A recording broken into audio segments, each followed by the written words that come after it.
How we doing, everybody? Matthew back with you again. We got the truck. We've gotten about 3 coats of clear here now, and we've been, like I showed you, using the U-POL clear, and it does go on. And I've not got to talk to Chris here yet about it. He's been busy today. It does go on shiny, but I'm still kind of on the fence as to whether I want to go ahead and use this or not. My pup's going to start barking now. I'm on the fence as to whether I want to use it or not, because everybody who watches my videos know, and I've had a few comments that I put down too much product, and one of them was on my primer video. But everybody, if you listen to what I describe, everything that I put down is way thinner than milk. I mean, it's water. I mean, it's as watery as you can get. It's basically just colored lacquer thinner. And that's the same as my paint, my primer, my clear coat. So I've got 3 coats of clear on this, and I mean, you can go through it in a heartbeat, which I have. I even went through the paint because the paint's so thin. I went through it in several spots, which we're getting ready to fix. You know, I went through it on the bed, and I went through it, well, especially on the bed. This is like the 3rd time now I went through it, and some of them in the same spot, like this same spot I've been through 2 or 3 times. But it's sort of the clear's fault. The clear coat here on the top, you can see, is perfectly flat. I'm not sure why it just went dark on me there all of a sudden. See if I can get to. It's perfectly flat, but you can see kind of like parts where I haven't got to. Well, it's over here. To sand yet is kind of wrinkly, I want to say, and down like in here's wrinkly. It doesn't, the U-POL doesn't self-level whatsoever. The stuff I was using before, even though I put it down like water, I could put it down to where it would just almost run, and it would level out like glass. And then I could just go over it real quick once it dried with some 5000 grit, ow, crap, my pup's biting my toe, ow, shit. Some 5000, Trizac sponge, and that would just, I mean, make it glass, and then of course buff it out, and I was done. Well, I tried that with this, and I sent Chris a picture of the hood, and I mean, you could see outside, you could see the windows, you could see a truck going down the street, and the hood, but when you really looked, it was still distorted.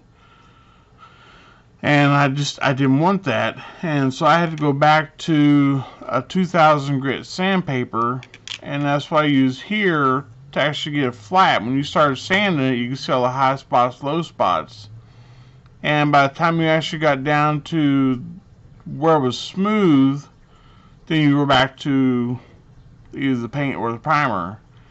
And I'm just not sure that this is going to be the product I want to use. Like I said, it does smell a lot better than the other I had, and I like the cans better, but I'm just not for sure that that's the product that I want to use. So I guess if anything, I can just dump the product and the cans out, and get the product and put it in the cans. That would be expensive way to do it, but I'm still fighting with this. We're going to fix these spots here right now on camera. That would be a thing to show, and then I'll clear coat it later, because I want to wash it again and get some of this stuff off of it here, and because I just ran underwater real quick to knock off the sanding dust, and I'll hit these little spots and coat them again. Now, this was taught to me by a good friend of mine, Hunter Selby, over at Showtime Studios. And he didn't show me the technique, he just kind of told me the technique. And to do it correctly, I should re-clear coat this whole thing and then spray the paint back on the spots, which I did in the first 2 steps, and it works perfect. Then when you re-clear coat over it, the blend is non-noticeable. But I already have 3 coats of clear on here, and I don't want a 40-pound model want to sit down on the table. So I'm going to try to just blend this in now, re-clear it, hope for the best. If it doesn't work, then I guess we'll be pulling a different body and respraying that. So we're going to do it kind of, because it's got clear on it. So we're going to try to, of course it doesn't have clear here where I sanded it through, but we're going to try and just blend this in. And I've even got some spots on the white that I have to switch over to the white, which I probably won't do on camera. I'll just do the reds. And we'll blend those in. I mean, I've got them everywhere on all the pieces. And then I'll clear coat, do the white and clear coat off camera, but I want to show you how I've done that. And I'm not doing that with the Grex. I'm not quite good enough with the Grex yet for that, but I'm going to do it with the Badger, which has I believe a 0.2 needle in it. And I can do a kind of like a pen line. You can write your name with it with this one. And so I'll do it with this one. It sounds like a lot of air pressure coming out, but very little paint comes out, depending on what you pull back on the trigger, of course. And so I'll throw a paper towel down here, and we'll just do it right here on the bench. So let me grab a paper towel, and we'll grab some paint, and we'll go ahead and do that right there. Right here for you, rather. And try this out. And this is so thin, it doesn't take but a second to, I mean, you can see it running in there. It's just water. I've already pre-thinned this out in the bottle. Again, everything is it's just water. I don't know why that's my preference. It's just the way everybody has their own thing, so don't run out and do what I do. It's what works for me. My products may work here, they may not work for you wherever you're at. Me and Hunter ran into that here some time ago. He recommended a primer, and I ran out and tried it, and told him it was junk, and we discovered that it worked there, but it didn't work here because of the humidity differences and things like that. So one thing may work here, may not work there. So it depends on where in the country you're at as to what'll work.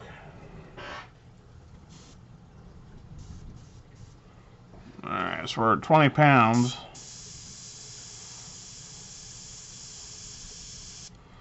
So let's go ahead and see where all we got on here to do. Put some magnifiers on so I can see what I'm doing here. And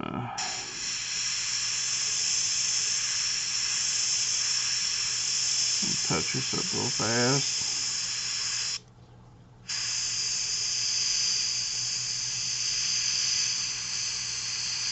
And I should use a stop on the back of this thing, but I've just never grown to like those.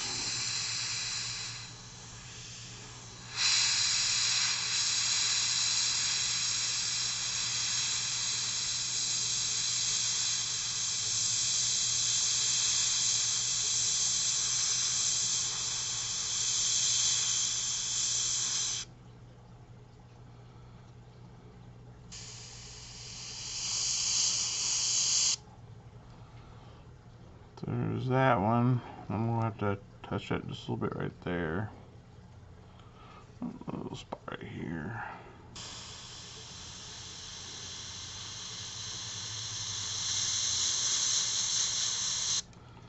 So that one's gone. So the hood's all touched up. I'll move over here too, and I hope you can see this okay.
obviously I can't talk while I'm doing this. I can't concentrate.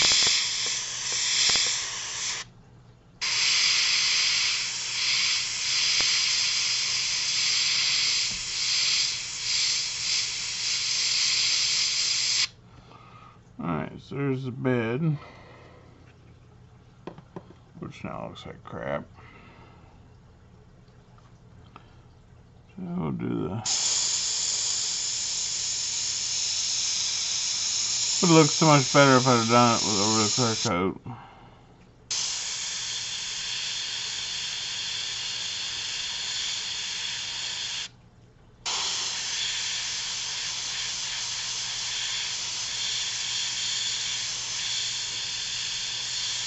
You can go ahead and laugh at me, Hunter. Maybe paint another body.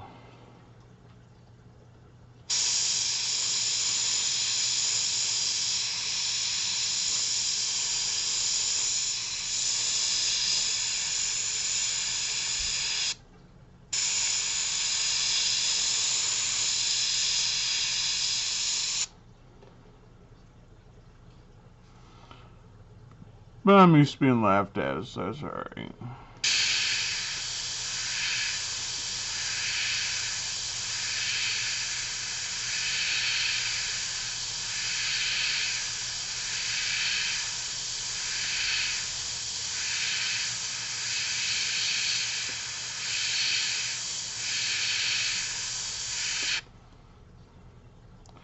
Yeah, it's getting darker. You can see where it's getting darker where I'm covering it.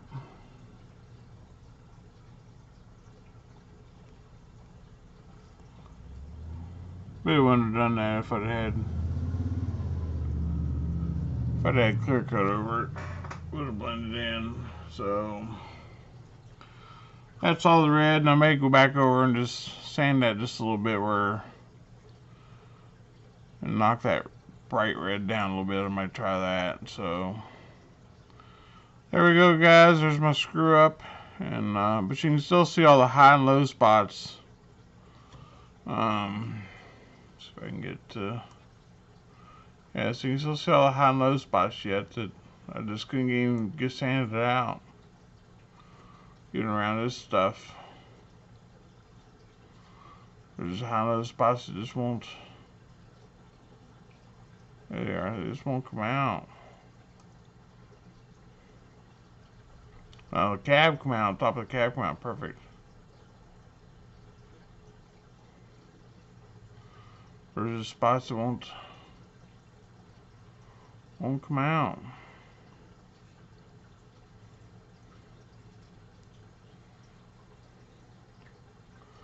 So we'll see. But there you go for today. Bye bye, and thanks for watching.